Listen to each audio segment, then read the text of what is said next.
கலைஞரின் வீடா தமிழ்நாடாங்கிறதான் இன்னைக்கு நாட்டுக்கு முன்னாடி நிற்கிது. ஏனென்றால் இந்த தெய்வங்கிறது மக்கள் ஓட்டுப்பட்டதானே நீயே வரும். மக்கள் தான் உங்களை ஊழல்வாதிங்கிறாங்களே. அந்த மக்கள் தெய்வம். நான் அதான் சேலத்தில் சொன்னேன், அந்த கம்சன் அரக்கன் கம்சனை கிருஷ்ணனாகிய மக்களாகிய நீங்கள் அழிக்கணுங்கிற அதான் நடக்க போகுது. இவர் மாவலிமன் சொல்லிவிட்டு உடனே என்னுடைய இது அது இதுன்னு பொய்யோட உச்சத்தில் இருக்கார் கலைஞர். அதனால் மாவலிமை அரசனுக்கும் எதற்கும் எந்த சம்மந்தம் இல்லை. யாருக்கும் கதை தெரியலைங்க, ஏமாத்துறாரு. இவர் எப்பயுமே சொல்லுவார், தமிழினம் தமிழுக்காக அப்படி இப்படி இனத்தை அழிச்சு.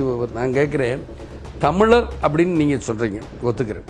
இந்த தமிழர் நீங்கள் தமிழரோட என்னைக்கா கூட்டணி வச்சுருக்கீங்களா? உங்களை யார் வடக்கு போய் கூட்டணி வைக்க சொன்னால் சொல்லுங்க பார்ப்போம். எந்த பேரறிஞர் அண்ணா அவர்கள் கட்சியின் தலைவராக இருக்கப்பட்டவர் போராடி காங்கிரஸ் கட்சியை வீழ்த்தினார்.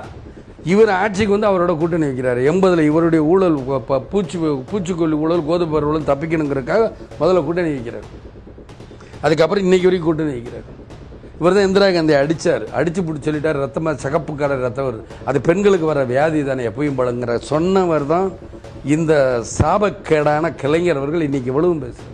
அதனால மாமல்லி மன்னன்கிற இவர் சொல்ல, இவர் செய்யறதெல்லாம் ஃப்ராடு. மாநிலத்தில் சுயமாக கொள்ளையடிச்சுக்கிறோம், மத்தியில் கூட்டாக கொள்ளையடிச்சுக்கிறோங்கிறார். இதைத்தான் மாநிலத்தில் சுயாட்சி, மத்தியில் கூட்டாட்சி. இங்கே இருக்கிற காங்கிரஸ் கட்சி முடியாது, எங்களுக்கும் பங்கு கூடுன்னுக்கிட்டு இருக்காங்க. இதுதான் சண்டை, தவிர வேற ஒன்றும் கிடையாது. சம்பாதிக்கல கொஞ்சம் கொடுத்துட்டா கம்மன் இருப்பாங்க மந்திரி பதவியில்.